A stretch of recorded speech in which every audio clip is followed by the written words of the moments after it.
Hello बच्चों, चलिए प्रश्न देखते हैं। अलैंगिक जनन की अपेक्षा लैंगिक जनन द्वारा उत्पन्न विभिन्नताएं अधिक स्थायी होती हैं। व्याख्या कीजिए। यह लैंगिक प्रजनन करने वाले जीवों के विकास को किस प्रकार प्रभावित करती हैं।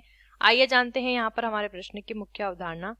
तो हमारे प्रश्न की मुख्य अवधारणा यहाँ पर संबंधित है। देखिए, प्रश्न के अनुसार अलैंगिक जनन और लैंगिक जनन, अलैंगिक जनन व लैंगिक जनन के बारे में प्रश्न दिया है।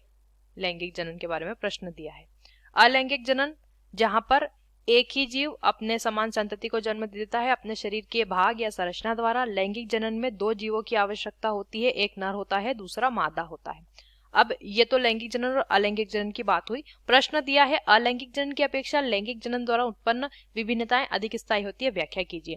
देखिए, जहां पर हमने देखा कि अलैंगिक जनन में एक ही जीव जो है भाग लेता है, तो एक ही जीव यानी एक ही पेतरक क्या होता है, पेतरक की संख्या कितनी होती है, एक। तो एक ही पेतरक के गुण या लक्षण कहाँ आते हैं, संतति में आते हैं। जबकि लैंगिक जनन में दो अलग अलग जीवों के मध्य क्या होता है, निषेचन होता है, इनके युग्मकों का संलयन होता है।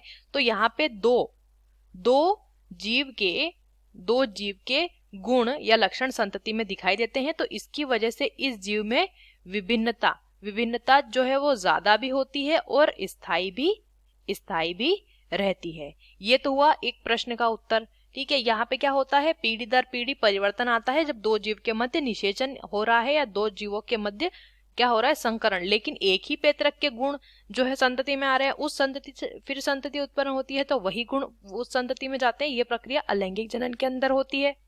तो इसी कारण से यहाँ पे दो जीवों के मध्य संलयन होने से, दो जीवों के मध्य संकरण होने से विभिन्नताएं ज्यादा स्थायी होती हैं। अब प्रश्न का दूसरा भाग है, यह लैंगिक प्रजनन करने वाले जीवों के विकास को किस प्रकार प्रभावित करता है। अब ये कारण देख लेते हैं। तो चलिए समझते हैं। देखिए, ये जो किस प्रकार प्रभावित करेगा उसका कारण जान लेते हैं या उसका आधार जान लेते हैं। देखिए, पहला, लैंगिक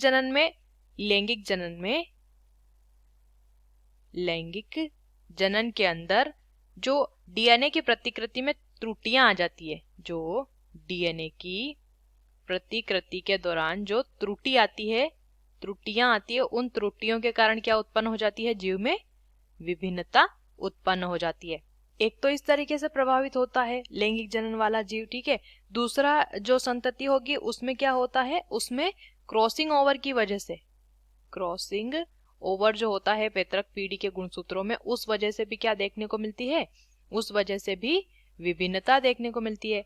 तीसरा, जो संतति होगी लैंगिक जनन द्वारा उत्पन्न संतति, उस संतति में लिंग, उस संतति के गुण और उस संतति में आने वाली जो विभिन्नता होती है वो इस बात पर निर्भर करती है कि जो पैतृक पीढ़ी है उनके जो युग्मक हैं, युग्मक क्या होते हैं, नर और मादा, दो प्रकार के युग्मक होते हैं। उन युग्मक का जो संलयन होता है, उस संलयन पर ये गुण, विभिन्नताएं और लिंग जो है वो निर्भर करता है। आशा करते हैं आपको इस प्रश्न का उत्तर समझ आया होगा। धन्यवाद।